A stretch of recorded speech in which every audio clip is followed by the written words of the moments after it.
Hi, this is Dr. Cassidy here with a quick video to go over diagnostic testing for acute disorders of the liver, gallbladder, and pancreas.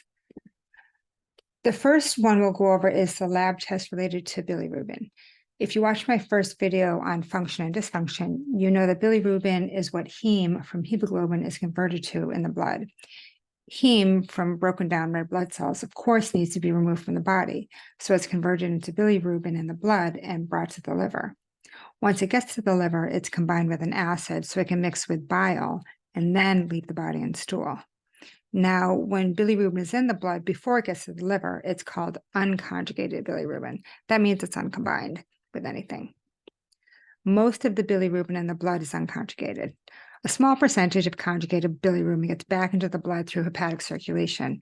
That's not as important to know, but it'll make sense when looking at the labs. The lab total bilirubin is just what it sounds like, all the bilirubin in the blood, conjugated and unconjugated. Direct bilirubin is conjugated and indirect bilirubin is unconjugated. There can be dysregulation of bilirubin, either related to increased production of it when there's an increase in red blood cell breakdown and the liver isn't keeping up with it, or if the liver is injured, so unable to process even the normal amount of red blood cell breakdown.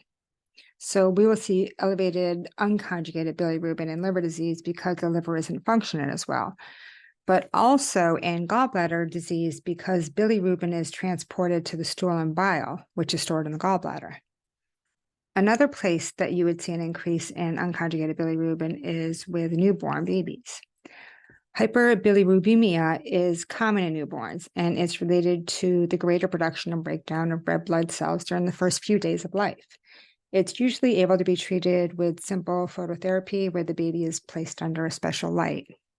If untreated, it can cause brain damage and even death. Laboratory testing for liver and biliary disease includes checking for increases in enzymes from them leaking out of damaged cells or an increased production related to impaired biliary function. When damaged cells have decreased function, laboratory tests may also reveal low albumin or cholesterol levels from decreased production and low total protein from decreased metabolism.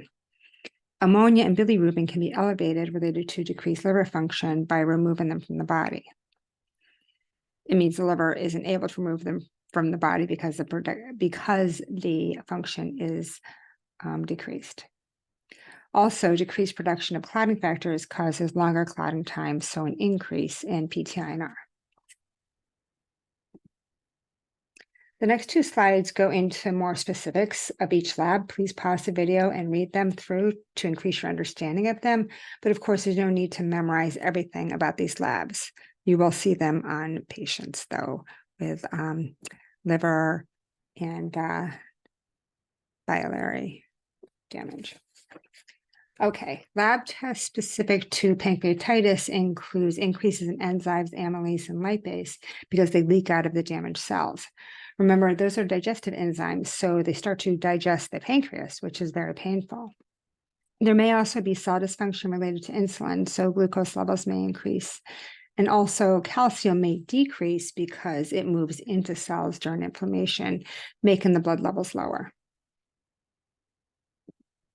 This slide has more specifics of each lab. Please pause the video and review.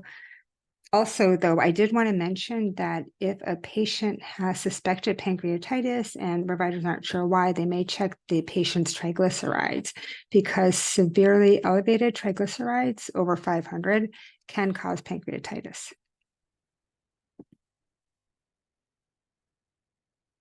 This slide shows the difference between an MRCP and an ERCP, both what the patient experiences and the images produced from the diagnostic studies.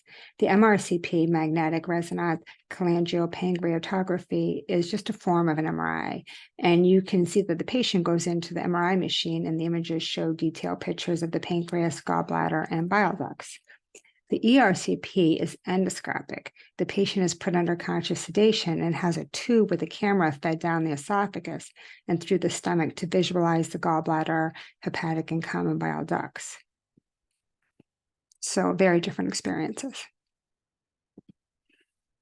Also, during an ERCP, providers can remove gallstones. They can also widen the sphincter of the gallbladder to allow for gallstones to pass. They can place a stent to keep the blocked area open, and they can take samples for biopsy. Other diagnostic imaging includes abdominal x-rays, CAT scans, and ultrasound. A FibroScan is an ultrasound that measures the degree of fibrotic and fatty changes of the liver. Okay, hopefully you have a good foundation from these 2 short videos and other student prep to get most out of our class on Wednesday. These are my references. And this is my contact information if you have any questions. Thank you.